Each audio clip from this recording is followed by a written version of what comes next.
You know, usually when we talk about a legal trial, there is this expectation of cold, hard logic. It feels akin to mathematics in a way. Right, yeah, it is very calculated. Yeah, you break a statute and the judge just looks at the legal code, looks at the security footage and points a finger. They just declare, there's the violation. Guilty. It is entirely binary. I mean, the human mind craves that sort of categorization. You either committed the infraction or you did not. Right. Guilty or not guilty. It is clean, it is sterile, and we know how to function within those parameters. Well, we like the rules to be visible. We want the boundaries strictly categorized because it gives us a sense of control over our societal standing. If you know the rules, you can theoretically guarantee your own safety. But then you step into the world of biblical theology, specifically looking at how a holy God deals with human rebellion, and suddenly that pristine, predictable courtroom gets completely turned upside down. Oh, absolutely. It shatters the whole paradigm. We find ourselves looking at a legal and spiritual landscape that shatters our normal human categories. I mean, we are looking at a system where the guilty are cleared and the innocent are punished. It is the absolute definition of a legal paradox. We are talking about a courtroom where the guilty are declared innocent, not because the judge is corrupt or the evidence is ignored, but because the demands of the law are met in a completely unforeseen way. The legal system itself is upheld while the criminal goes free. Welcome to Reformed Thinking. Today we are undertaking a special deep dive into a massive stack of theological dictionary sources, lexicons, and linguistic historical texts that we have gathered for you. Our mission today is highly specific. We are going to investigate a single Greek word family. These are the ancient words for righteousness and justification. Yeah, so in Greek, these are terms like dike, dikaios, dikaiosyne, dikaioo, dikaioma, and dikaiosis. We're jumping right into the deep end of ancient Greek linguistics, but understanding these specific terms will radically clarify the core of Protestant Reformed theology. It really answers the biggest question in the universe, honestly. How does a holy God pardon and accept sinners who have broken his law? That is the crux of the entire biblical narrative. As adherents to the Westminster Confession, we are going to examine how the original Greek linguistic data overwhelmingly supports the Protestant doctrine of forensic justification. Right, and that phrase refers to a legal declaration of right standing based entirely on Christ's work, rather than an internal moral altering of the sinner to somehow earn their own salvation. Precisely. It is about a legal status, not a self-improvement project. We are going to break all of this down into fascinating, relatable concepts for you today. Okay, let's unpack this. Let us start at the very beginning, long before the New Testament was even a thought, long before the Roman Empire. Yeah, we have to look at the secular roots. We need to look at the secular roots of this word family in ancient Greece. Where does this root word, dike, actually originate? So if we look at the earliest etymology, the root of the word dike derives from the Greek verb diknimi. And diknimi literally translates to, well, to show, to indicate, or to point out. To point out, like physically pointing at something. Yet, historically, linguists associate it with the physical gesture of an outstretched hand or a pointing finger. In its earliest societal usage, before it took on any heavy moral weight, it originally referred to custom, tradition, or simply the regular established way of doing things within a community. Okay, so it's less like a modern judge sitting behind a mahogany bench with a gavel, and initially more like, I don't know, a traffic cop standing in a busy ancient marketplace, pointing which way the carts should go to maintain order. Spot on. Is the outstretched hand directing traffic, establishing the societal norm? If you follow the direction of the hand, you are operating within the established custom. You're just going with the flow. Right. You're doing the right thing simply by keeping the peace and following the accepted flow of the city. But as Greek culture developed, this idea of custom morphed into something carrying massive consequences. It got more serious. Much more serious. It moved from a simple direction into the realm of mythology and strict moral justice. How does a society make that leap, though, going from this is the normal way to drive your cart around the market to this is the absolute moral law of the cosmos? That feels like a massive conceptual jump. It happens through the mechanism of personification. In early Greek literature, specifically in the writings of Hesiod, like his poem Works and Days, and in the epics of Homer, dike is no longer just an abstract concept of custom. Oh, she becomes a person. She is personified as a literal goddess. Hesiod describes her as the virgin daughter of Zeus and Themis. And her job description is utterly terrifying for mortals. I can only imagine. What does she do? She sits beside the judgment throne of Zeus, as a goddess of penal justice. When human beings commit unjust deeds, when they violate the established order, she's the one who denounces them to her father. Wow. She's the avenging force. The ancient texts talk about her pursuing the evildoer, overtaking them, and bringing everything into the light for punishment. Oh, wow. So she is the divine enforcer. If you step out of line, if you ignore the outstretched hand of custom, the goddess Dike is coming to hunt you down. There is no appeal process. None whatsoever. She represents exact, terrifying retribution. And as Greek society evolved over the centuries, moving away from pure mythology and into the era of philosophy, the concept shifted yet again. So they dropped the literal goddess idea. Yeah, by the time you get to the 4th century BC, with philosophers like Plato and Aristotle, they abstract the idea.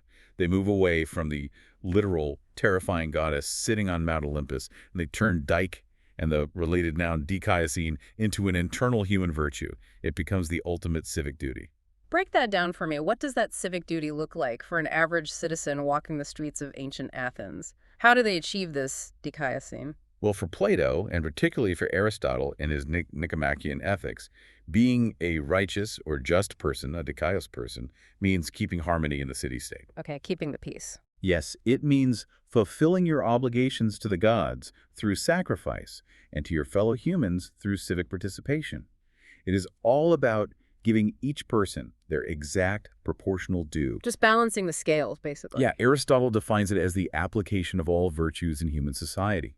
To the Greek philosophical mind, justice is a static habit you develop through sheer repetition. So it is practice. Exactly. You practice giving people their due, you practice obeying the laws of the city, and through that constant, unbroken practice, you eventually achieve the status of a just person. Wait, if it is just about giving people their exact due, what happens to the marginalized or those who fail? I see a massive limitation here, especially for you, the listener, trying to understand biblical salvation. It is a huge limitation. Right, because in this classical Greek view, justice is entirely dependent on human capability. It is an earned civic virtue. You are maintaining your social standing by your own willpower. It is a static habit. You do good things, you become a good person, you achieve your own righteousness. But if you fail, you are cast out. That is the fundamental flaw of the entire Greek system. It relies completely on the individual's ability to maintain the standard. There is no safety net. No. If justice is purely about giving everyone their exact legal due, and you fail to do so, the system has absolutely no mechanism for grace. Whether it's the goddess Dike demanding your punishment, or the Athenian city-state stripping you of your honor, the result is the same. The standard is absolute, and human failure is met with strict retribution. So we have a Greek system of strict merit and absolute retribution. How on earth does that map onto a Hebrew Bible full of grace? We know the biblical narrative centers on a God who forgives. How do we bridge this massive gap between a performance-based Greek idea and the biblical concept of salvation? To understand that bridge, we have to look at a monumental historical event that occurred a few centuries before Christ, around the 3rd century BC in Alexandria, Egypt. Okay, the translation of the Hebrew texts. Right. A group of Jewish scholars translated the Hebrew Old Testament into Greek. This translation is known as the Septuagint. When these scholars looked at the Hebrew word for justice and righteousness, which is tsedaqah, they hit a massive linguistic hurdle. Because the concepts don't match up. Exactly. They had to pick a Greek word to represent it to the Hellenized world. And they chose the Dike word family, specifically dikaiosyne. That seems like an incredibly dangerous translation choice. If they take a Greek word loaded with ideas about a punishing goddess and earned civic duty, and they paste it over the Hebrew text, doesn't that completely distort the way a Greek-speaking reader would understand God? It absolutely could have, but what actually happened was a massive, intentional theological subversion. The Hebrew concept of tzedaqah essentially hijacked the Greek word and filled it with entirely new meaning. Oh, that is fascinating. They forced the Greek word to carry a weight it was never designed for. Because Hebrew justice is not a static Greek virtue. It is not about a blindfolded goddess giving people their exact legal due based on a cold calculation of their civic habits. Hebrew justice is fundamentally a relational concept. Let's pause there. When you say Hebrew justice is relational, what are the actual mechanics of that? Well, in the Old Testament, righteousness is defined by a relationship, specifically the covenant between Yahweh and his people, Israel. A person is considered righteous when they meet the claims that God has on them in virtue of that relationship. Okay, so it is tied to the covenant. Right. But far more importantly, the word defines God's own action. God's tzedaqah is his faithful covenantal rule. It is his action to maintain, rescue, and vindicate his people within the bounds of the promise he made to them. If the Hebrew concept of tzedakah is about a king rushing to save his people, but the Greek word dikaiosine is about a citizen paying their taxes and offering sacrifices to keep the status quo, the translators are creating a massive linguistic collision. A total collision. Because if I picture classical Greek justice, I picture a blindfolded woman holding a perfectly balanced scale. She does not care about you personally. She just weighs the evidence. She is totally impartial. Yeah. But Hebrew justice doesn't look like that at all. If it is relational, if it is about God maintaining his covenant, then Hebrew justice looks less like a blindfolded woman with a scale and more like a king riding into battle to rescue his besieged citizens. That is a great way to put it. The textual evidence from the Old Testament explicitly confirms your analogy. In the Hebrew mindset, God's justice absolutely includes his strict legal retribution as a judge against wickedness. He does not ignore sin. Right. He is still holy. He is. But remarkably, his justice also includes his saving action, his mercy, and his active deliverance of his people. For example, in the book of Judges, the military victory of the tribes of Israel over their oppressors is actually called the righteous rule of Yahweh. Wow. So the rescue itself is the justice. Yes. In the Psalms, the writers constantly appeal to God's righteousness as the very reason he should save them. In your righteousness, deliver me, the psalmist cries out. You would never pray that to the Greek goddess Dike. You would never look up at Mount Olympus and say, in your strict penal justice, deliver me, because her strict justice would just result in a lightning bolt striking you down. You'd be instantly destroyed. But the Hebrew mind sees God's righteousness as the very thing that guarantees his rescuing mercy, because he promised to care for his people. The Septuagint translators struggled immensely to capture this dual nature. The Hebrew language also utilizes the word cheesed, which translates to loving kindness or covenant loyalty. This is very close to the idea of saving righteousness. So they had multiple Hebrew words to try and map onto Greek. Right. The Greek translators often resorted to using the Greek word for mercy, which is ilios, to translate cheesed, because the Greek language simply lacked a single word that combines strict legal justice with rescuing love. But the Old Testament holds them together in perfect tension. God is an unflinching, righteous judge and simultaneously a rescuing king. But if the Old Testament so clearly redefines this as a rescuing operation, why do the Jewish leaders in the first century look so much like the ancient Greeks? Let us pivot to the world Jesus walked into. How did the Pharisees understand this idea of righteousness by the time Jesus arrived? Did they hold on to that beautiful Hebrew picture of the rescuing king? Tragically, they did not. By the first century, the synagogue had undergone a massive theological drift. We lost the plot. It really did. They developed a complex, highly codified system of merit, which they called zekut. They essentially reverted to a variation of the Greek performance-based model, but they wrapped it in the vocabulary of the Old Testament law. A system of merit. That sounds like an accounting term. You are building up equity. It functioned exactly like a banking or accounting system.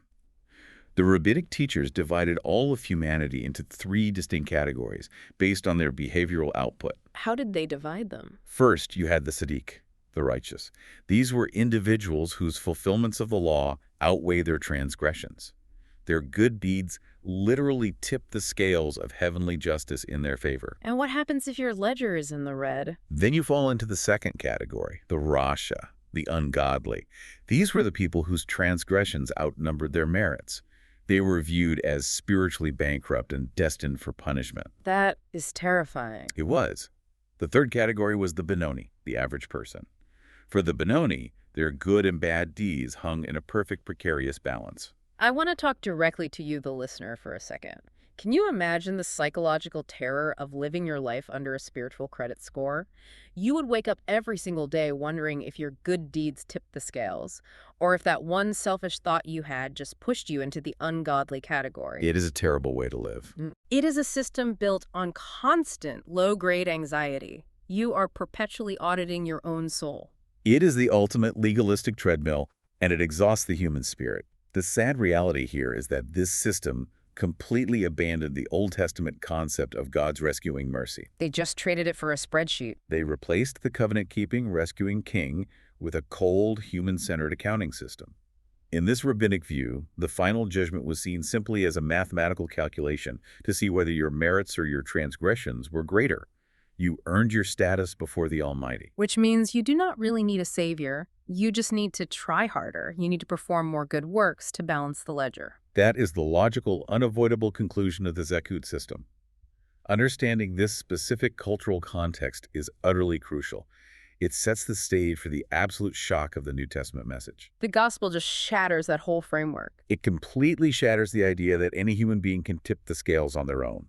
It exposes the entire accounting system as a total illusion. So Jesus steps right into the middle of this meritocracy. How do the gospel writers use this word family when describing him and his ministry? How do they talk about the dikaios, the righteous person, in light of this rabbinic system? Well, the gospel writers use the word dikaios to describe someone who is innocent or completely observant of God's will, but they employ a brilliant, striking irony throughout the narratives. So the irony is the best part. Right. The Pharisees, who constantly self-proclaim their own righteousness based on their meticulously kept ledgers, are revealed to be entirely blind to spiritual truth. Meanwhile, Jesus constantly associates with the unrighteous, the tax collectors, the prostitutes, the societal outcasts. He is bankrupting their accounting system. Jesus says, I came not to call the righteous, but sinners. He is using their own terminology against them. Yes, he takes their words and flips them. He is essentially saying, if you think your ledger is in the black, you don't think you need a position. But I am here for the people who know their accounts are hopelessly overdrawn. Yes, he targets the destitute. As the narrative of the New Testament unfolds, a central, undeniable theme emerges.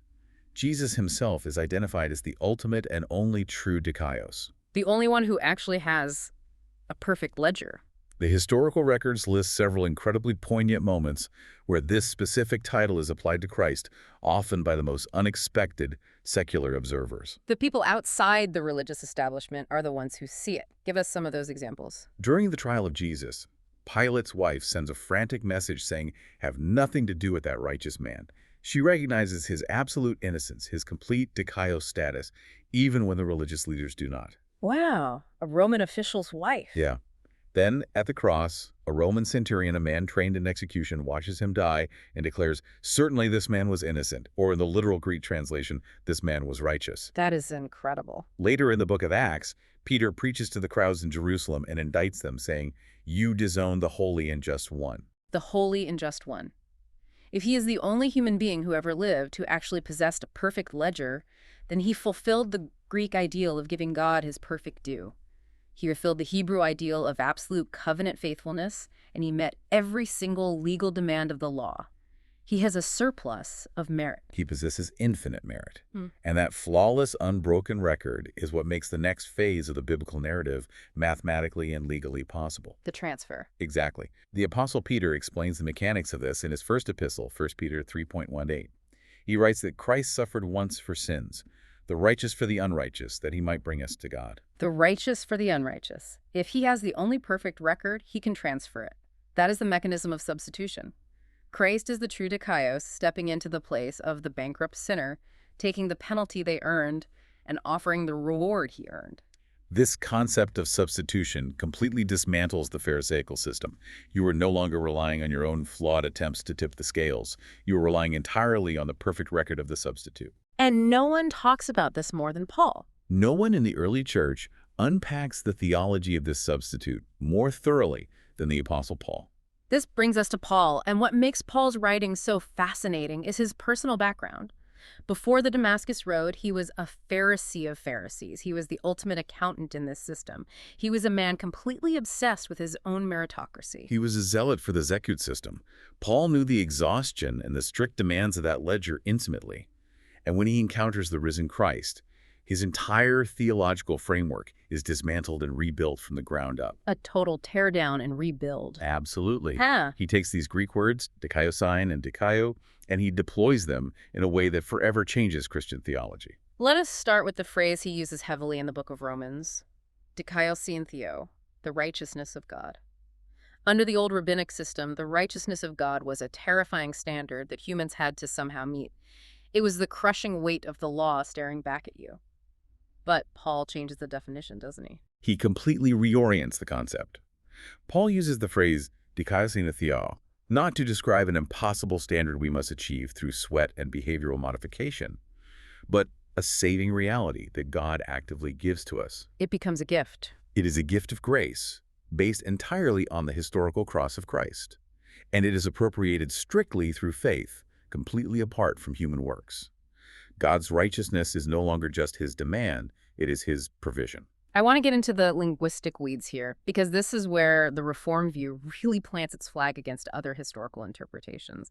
Let us look at the specific verb Paul uses for justification, dikaio.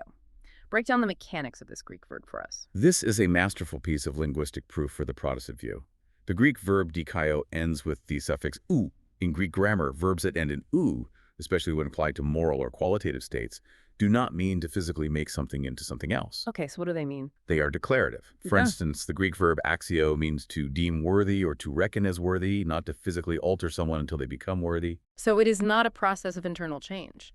It is not God slowly fixing my broken moral compass until I am finally good enough to pass the audit. No, it is not a process of internal moral surgery.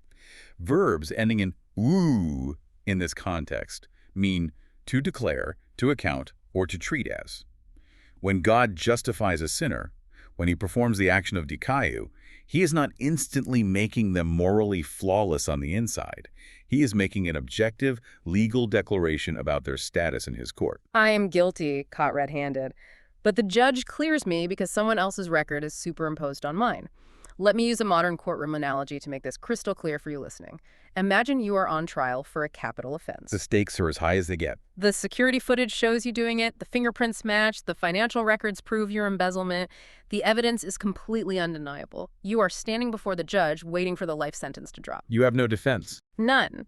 But then the judge bangs the gavel and declares you absolutely innocent in the eyes of the law. Why?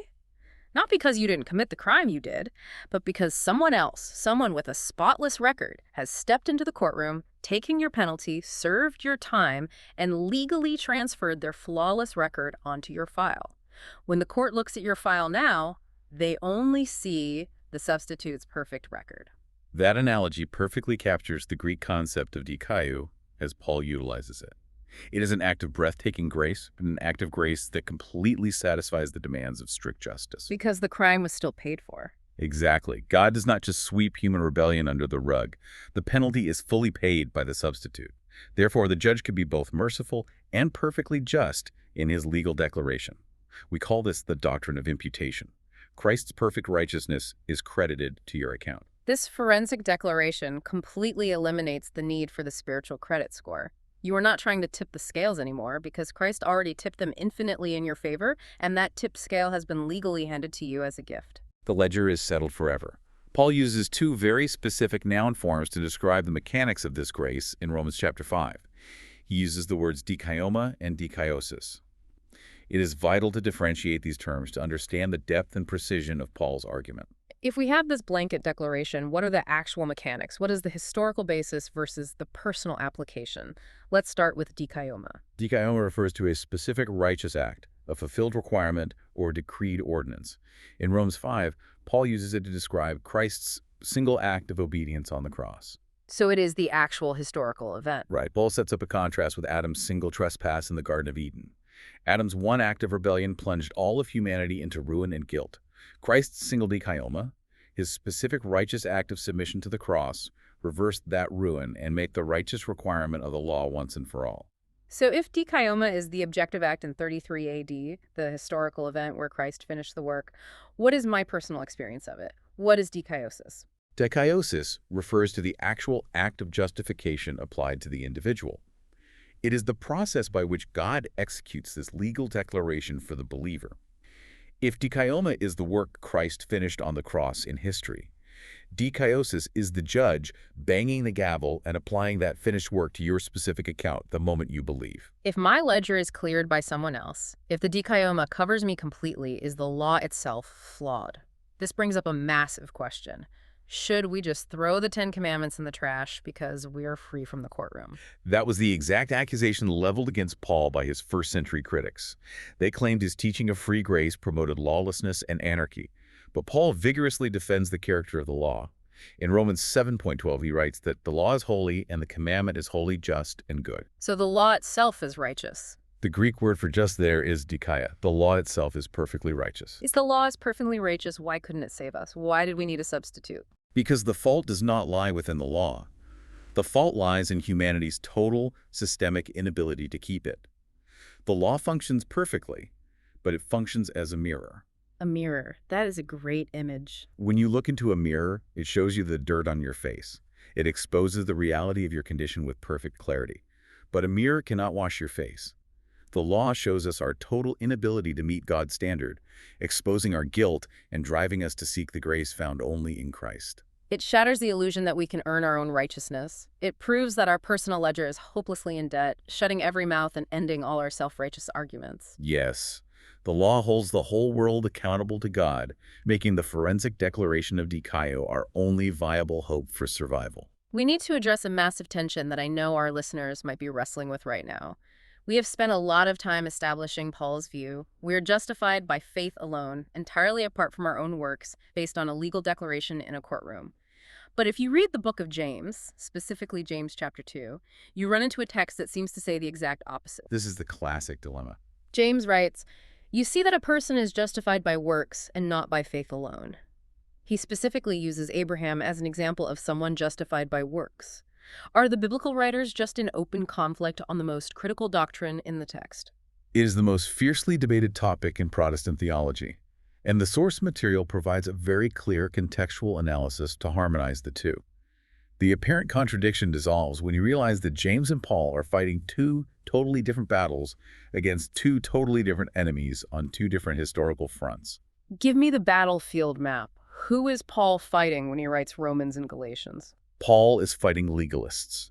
He is fighting the Judaizers who believe they can earn salvation through the meritocracy of the law. They believe human works actually produce the legal declaration of justification. They want to keep the accounting system. Exactly. Paul uses the word dikaios to prove that God's courtroom declaration is based solely on Christ's work, received by faith alone. He is answering the question, how does a guilty sinner find acceptance before a holy God? And who is James fighting? What is the context of his audience? James is fighting antinomians. These are people who possess a dead orthodoxy. He is addressing congregants who claim to have faith, who possess the correct theological vocabulary, but who have absolutely no internal or behavioral reality to show for it. So they talk the talk, but don't walk the walk. Precisely. They think grace is a license for apathy. James is answering a totally different question. He is asking, how do I know if someone's claim to faith is actually genuine? So James is dealing with people who say, I have the forensic declaration, the judge cleared me so I can live however I want, and I don't need to help the poor or control my tongue. Correct. James even defines the kind of faith these people have. He says even the demons believe and shudder. That is a harsh critique. It is. Demonic faith is acknowledging theological facts as true without any personal trust or submission. When James says Abraham was justified by works, he is not using the word dikaio in the strict Pauline sense of the initial courtroom declaration of salvation.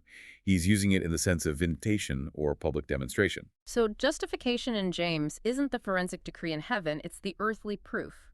Demonstration versus declaration. Unpack that timeline with Abraham because that makes it so clear. Look at the chronology of Abraham's life. Paul points to Genesis 15, where Abraham simply believed God's promise about having a son, and God credited it to him as righteousness. That was the forensic declaration. That happened before Abraham was circumcised, before the law existed. It's just naked faith. Yes.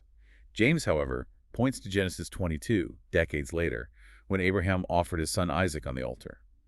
James asks, was not Abraham our father justified by works when he offered Isaac? Abraham was already a justified, saved man for decades before he ever walked up that mountain with Isaac. So the action on the mountain didn't save him. It vindicated the claim that he was already saved. That is it. For Paul, justification is the secret legal declaration in the courtroom of heaven where God accepts the sinner. For James, justification is the public demonstration on earth that the faith the sinner claims to have is actually a living, breathing reality. The evidence of the inward change. Yes. James is saying that true, living faith will inevitably produce visible works. The works do not earn the legal declaration before God's ultimate tribunal. Rather, they prove to the watching world that the person has truly been united to Christ. If you say you have faith but you have no works, James is saying your faith is a corpse. It is dead. The works are the heartbeat that proves the faith is alive. A heartbeat doesn't give a body life, it just proves the body has life. I love that analogy.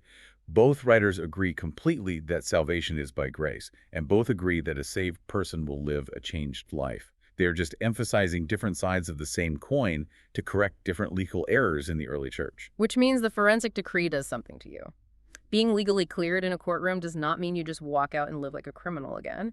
If the judge pardons you from death row, doors open, and you don't go out to the parking lot and steal the judge's car.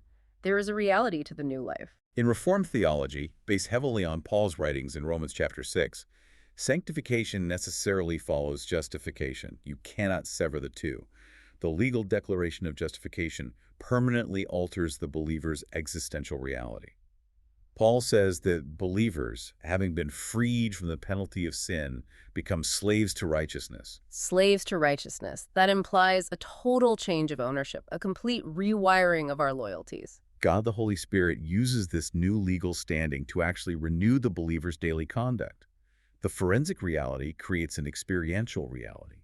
The person who has been declared righteous by the judge is now indwelt by the Spirit, who begins the lifelong process of making their actual character match their legal status. We work from approval, not for approval. The Reformed view never separates justification from sanctification. While good works do not earn salvation, we establish that the karmic ledger is dead. Good works are the inevitable, joyful fruit of a person who realizes their massive debt has been canceled. That is the core motivation of Christian ethics. You do not obey God to tip the scales and force him to accept you. You obey God because the scales have been shattered by grace, and you are already accepted in Christ. The terror of punishment is replaced by the joy of immense gratitude. It is the difference between working as an employee trying to earn a wage and working as a beloved child who has already inherited the estate. One is exhausting, the other is liberating. And that liberation is what empowers true obedience. When the threat of the avenging goddess Dike is removed, and when the terror of the rabbinic meritocracy is gone, the believer is finally free to love God and love their neighbor without constantly checking their spiritual bank account to see if they are safe. Let's pull all of this together.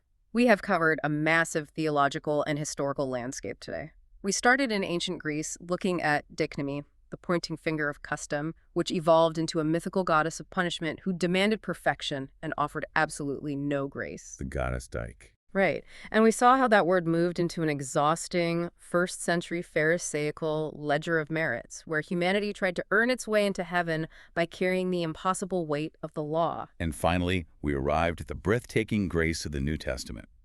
We saw how the Hebrew concept of a rescuing, covenant-keeping God found its absolute fulfillment in Jesus Christ. He is the true Dikaios, the righteous substitute who offered his perfect record for our bankrupt one. The judge himself steps down from the bench, takes the penalty, and provides the exact righteousness required by the law. The forensic declaration of dikaioo means the believer is legally cleared, permanently accepted, and free to walk in a new life of joyful obedience. It is a total paradigm shift. It changes everything about how we relate to God. And as we conclude our deep dive into these sources today, I want to introduce a brand new application for us to consider. We spent this time talking about the courtroom of God and the legal declaration he makes over those who trust in Christ. But how does this alter our view of the world around us? What are you thinking? Consider this. If God's divine justice is primarily characterized by his covenantal faithfulness to rescue the bankrupt through a substitute, rather than just executing exact proportional retribution, how should that alter our modern earthly systems of justice? Oh, that is a big question. Do we focus too much on the Greek ideal of the blindfolded scales demanding strict payback, and not enough on the Hebrew ideal of restoration, rehabilitation, and rescuing the vulnerable? If we have been shown a forensic grace that clears our unpayable debt, should our earthly courts and interpersonal conflicts reflect a bit more of that rescuing mercy, rather than just demanding an eye for an eye? That is a staggering thought. If we are beneficiaries of a system that favors restoration over strict retribution, our interactions with those who wrong us, and even how we structure our societies, should probably look a lot less like the goddess Dike and a lot more like the rescuing king. Thank you so much for joining us for this deep dive into the text on Reformed thinking. We hope this look at the Greek words for righteousness has clarified the beauty of forensic justification for you. Keep studying, keep asking questions, and we will see you next time.